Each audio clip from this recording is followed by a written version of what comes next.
Aquí está. Entonces, vamos a hablar de los diagramas de simulación analógica. Les digo, es similar a los de bloques. La diferencia es que estos están en el tiempo, no en Laplace. ¿Cómo los obtengo? Aquí está dominio del tiempo, ¿no? Pues básicamente tiene tres elementos. Igual tiene bloquecitos, pero estos bloques solamente son como de retroalimentación. Y si llevan un signo, ya no se pone en el punto suma, se pone en el bloque. Tiene igual un punto suma, como los de bloques, pero estos siempre son con señales positivas. O sea, bueno, siempre entra con suma. Y finalmente tiene bloques integrales. Esto equivalente en Laplace, si yo le aplicara la transformada de Laplace a esto, lo que obtendría sería el punto de suma tradicional con el signo menos, ahora sí acompañado en la señal. Hasta aquí se ve igualito, pero en lugar del bloque integral, pues pongo su equivalente que es 1 sobre S, porque como ya vimos, o ya les mencioné, y esto ya también lo debían saber, multiplicar una señal por una función 1 sobre S equivale a sacarle la integral a esa señal. O sea, si por ejemplo aquí tengo X, pues acá tengo la integral de X. ¿Sí? Entonces igual aquí, si tengo X de S, pues aquí sería X de S sobre S. Es básicamente lo mismo. Aquí lo curioso es que para las ecuaciones de estado vamos a manejarlo igual, pero al revés. Es decir, ahora vamos a decir que la X está a la salida, aquí. Y entonces, pues si yo integré una señal y me dio X, quiere decir que antes de la integral yo tenía la derivada de X. Entonces, si integro la derivada de X, pues ya tengo la señal X sin derivada. Y acá igual, ¿no? Si yo tenía X de S, X mayúscula, pues lo que tenía antes era S por X de S. Y algebraicamente, si S por X lo divido entre S, pues S con S se eliminan, ¿no? Y ya me queda la X solita. Entonces, exactamente lo mismo, nada más visto desde el punto de vista de Laplace, pero en el tiempo otra vez. ¿De qué me sirve tener este diagramita de, de simulación analógica? Para obtener las ecuaciones de estado, que van a depender precisamente de estas señales, de la derivada de X y de X, ¿no? Entonces, este es como el principio para entender cómo están todas las representaciones interconectadas. Decíamos que para un masa resorte amortiguador.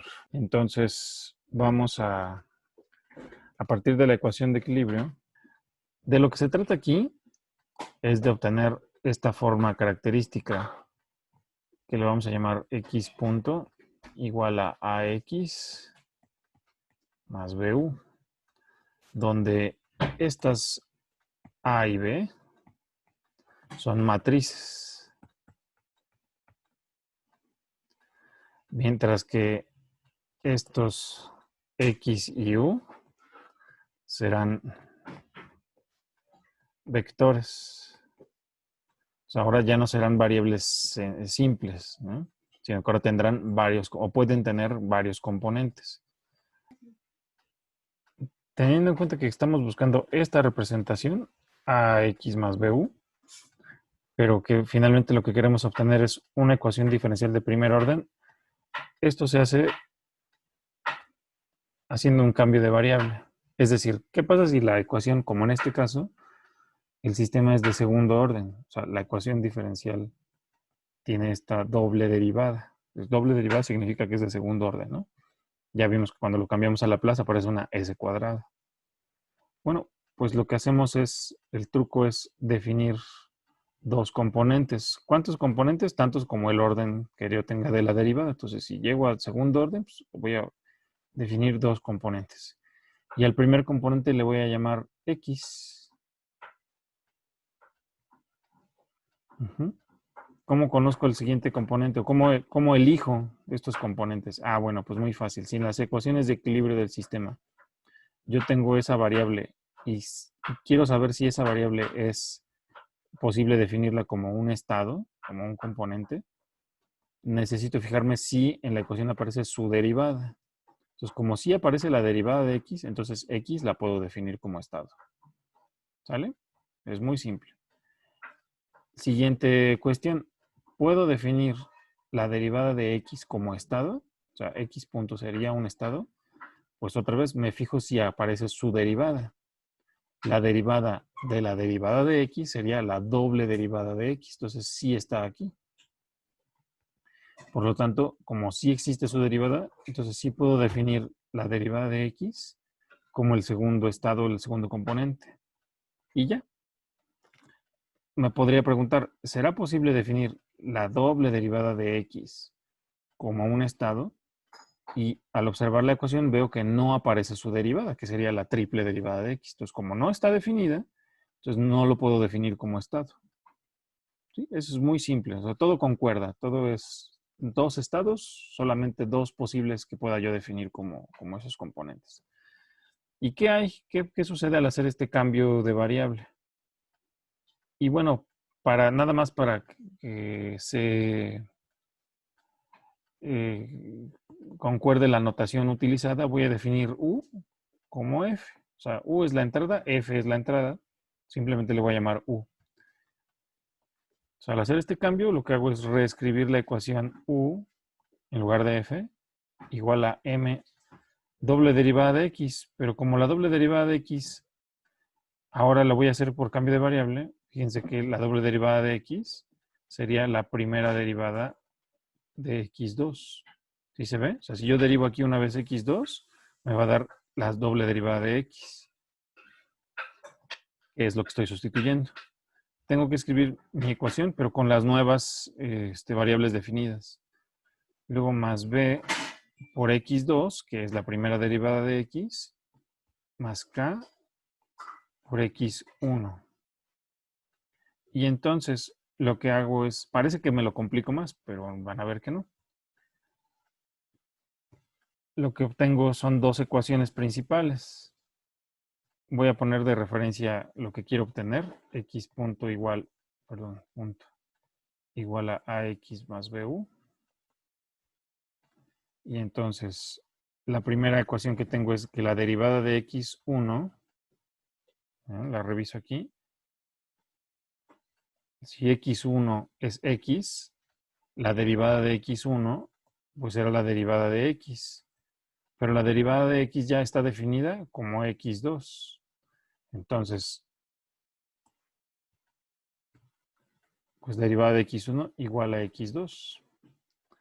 Ahora necesito la derivada de x2. ¿De dónde la obtengo? Pues de la ecuación de equilibrio que acabamos de definir, simplemente despejándola.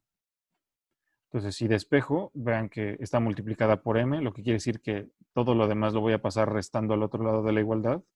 Y lo que me quede, le voy a pasar dividiendo todo entre m. Y entonces nos va a quedar 1 sobre m, que multiplica a u, perdón, a u, menos bx2 menos kx1. Esas serían las dos ecuaciones.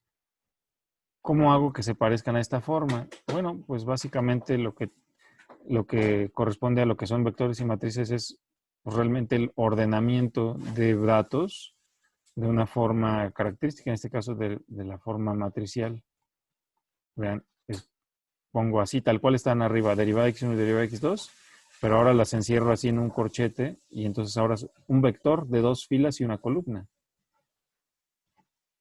Ese sería mi x punto. Este sería este. ¿Vale? Lo siguiente es, ok, voy a poner una matriz A que va a estar multiplicada por X y X va a tener el mismo número de componentes, es decir, X1 y X2. ¿Puedo hacer esta multiplicación matricial? Sí, porque esta es de una matriz de 2 por 2, o será una matriz de 2 por 2, y esta es de 2 por 1, dos filas y una columna. Entonces, como saben, para hacer una multiplicación de matrices, este y este deben de coincidir, ¿no? O el número de columnas de la matriz de la izquierda tiene que coincidir con el número de filas de la derecha. Entonces, ¿es posible hacer esta multiplicación? Sí. Entonces, ¿qué va aquí dentro? Pues es leer estas ecuaciones de aquí arriba. Ahí.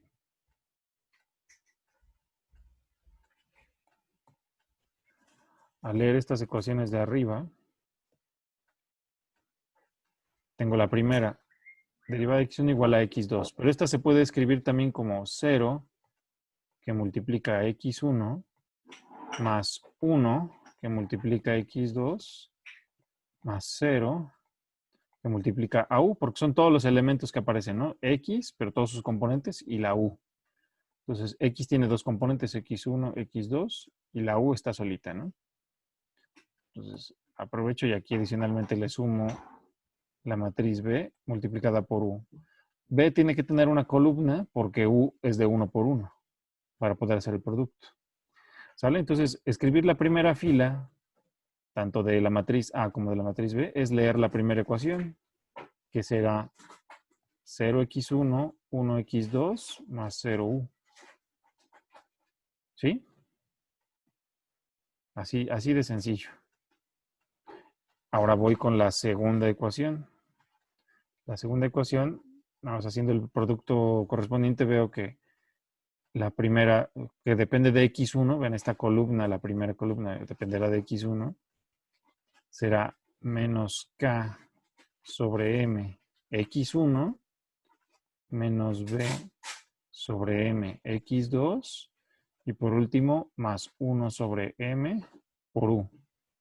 ¿Sí? O sea, básicamente si esto lo desarrollo aquí abajo, nos queda menos 1 sobre mu, perdón, más, aquí es más, menos b sobre m x2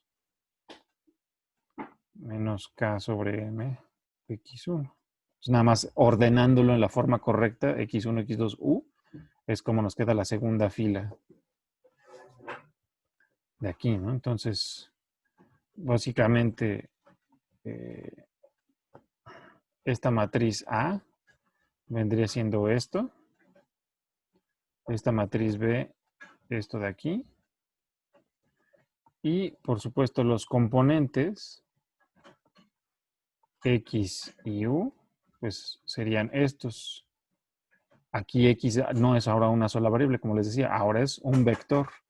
Y A y B son matrices. U en este caso, como solo tengo una entrada, pues aquí sí corresponde las mismas dimensiones, pero en los sistemas multivariables puedo tener más de una entrada y por lo tanto entonces puedo cambiar aquí a U de un componente a tener varios componentes, lo que aumentaría el número de columnas de la matriz B. Entonces vean que obtener las ecuaciones de estado nada más se trata de redefinir las variables y ordenarlas en dos matrices. Y ya. Me hace falta una ecuación más de las ecuaciones de estados, que se llama la ecuación de salidas. Esta es muy sencilla porque, pues básicamente es, bueno, ¿cuál es tu variable de interés? En este caso, pues la que me interesa es la posición x1, ¿no? Entonces, defino la matriz de salidas como y igual a cx más du. O sea, si se fijan del lado derecho de la igualdad, es exactamente parecido o similar al de la ecuación diferencial, que era x punto igual a x más b. O sea, una matriz por x más otra matriz por u. Igualito aquí. Una matriz C por x y una matriz D por u. La diferencia es que esta ecuación, esta segunda ecuación, es una ecuación algebraica, no hay diferencial. No hay ninguna derivada. Y entonces simplemente es igual, ordenarlo conforme a la información que se tiene.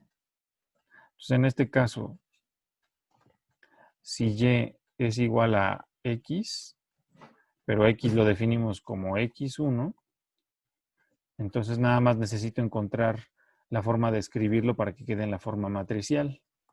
¿Y esa forma cuál sería? Pues muy fácil.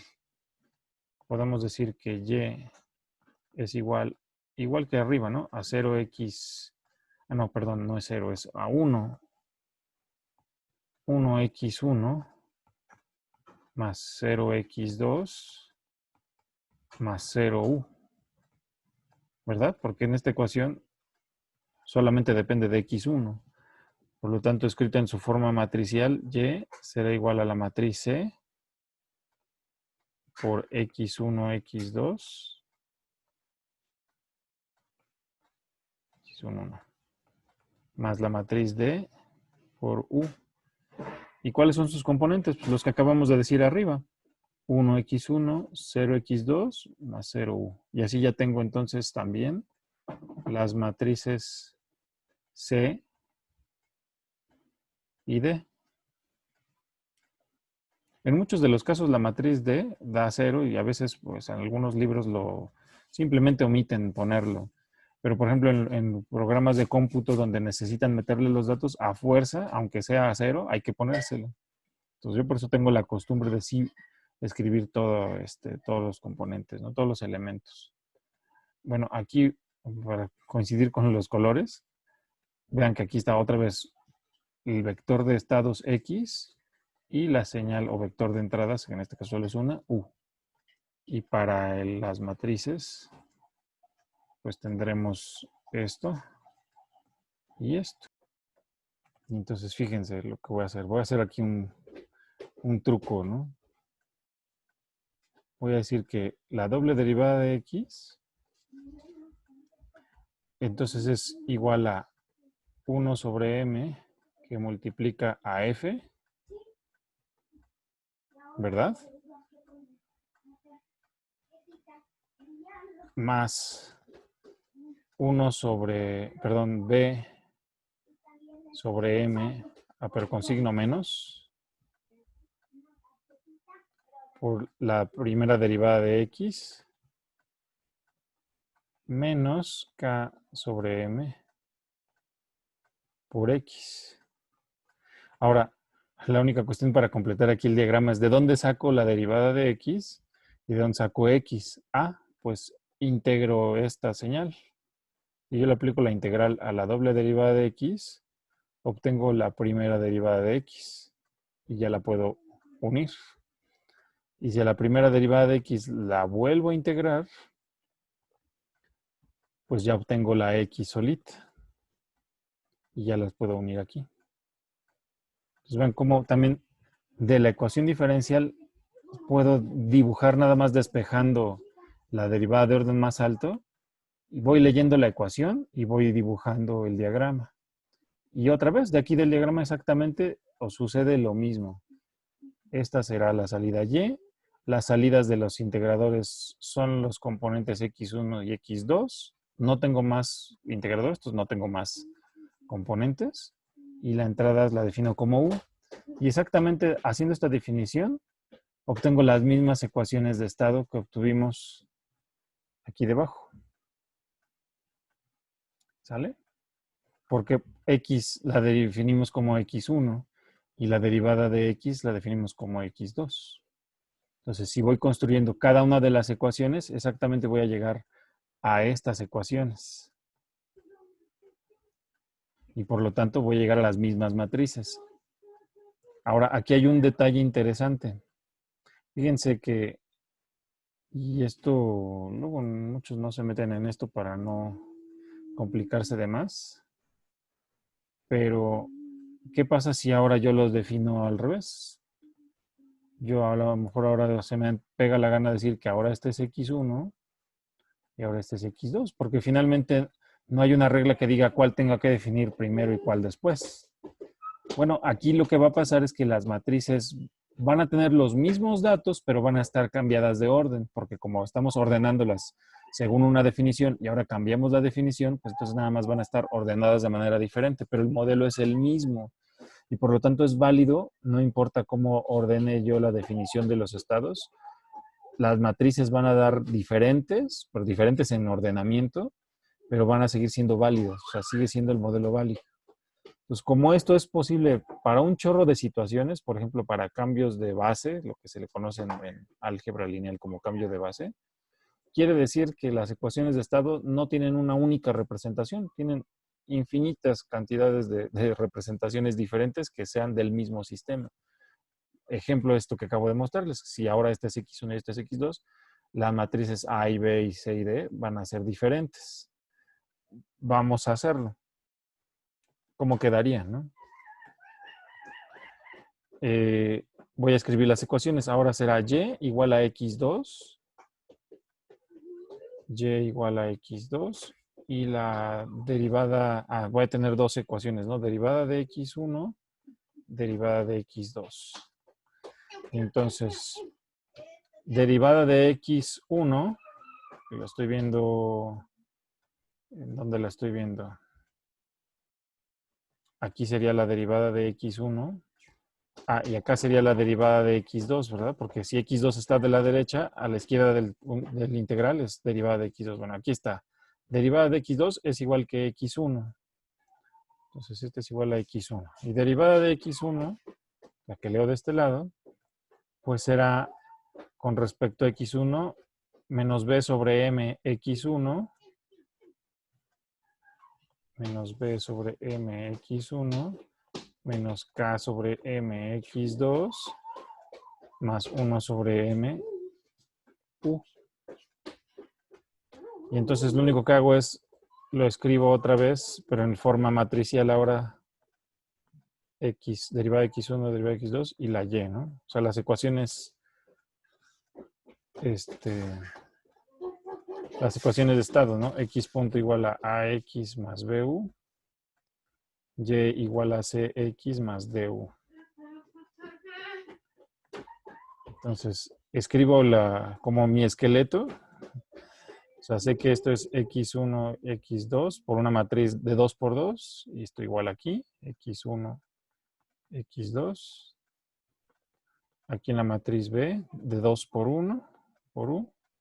Y aquí en la matriz D de 1 por 1. Entonces lo único que hago es rellenar los datos. ¿Sí? ¿Y los datos cuáles son? Pues la primera ecuación. Tengo menos b sobre m x1 menos k sobre m x2 más 1 sobre m u. Segunda ecuación. Derivada de x2 es igual a 1 sobre x1, perdón, 1x1, 0x2, 0u. Y por último la y es igual a x2, sería 0x1, 1x2 más 0u. Y ya tengo las matrices. Lo que importa del modelo de ecuaciones de estado son las matrices.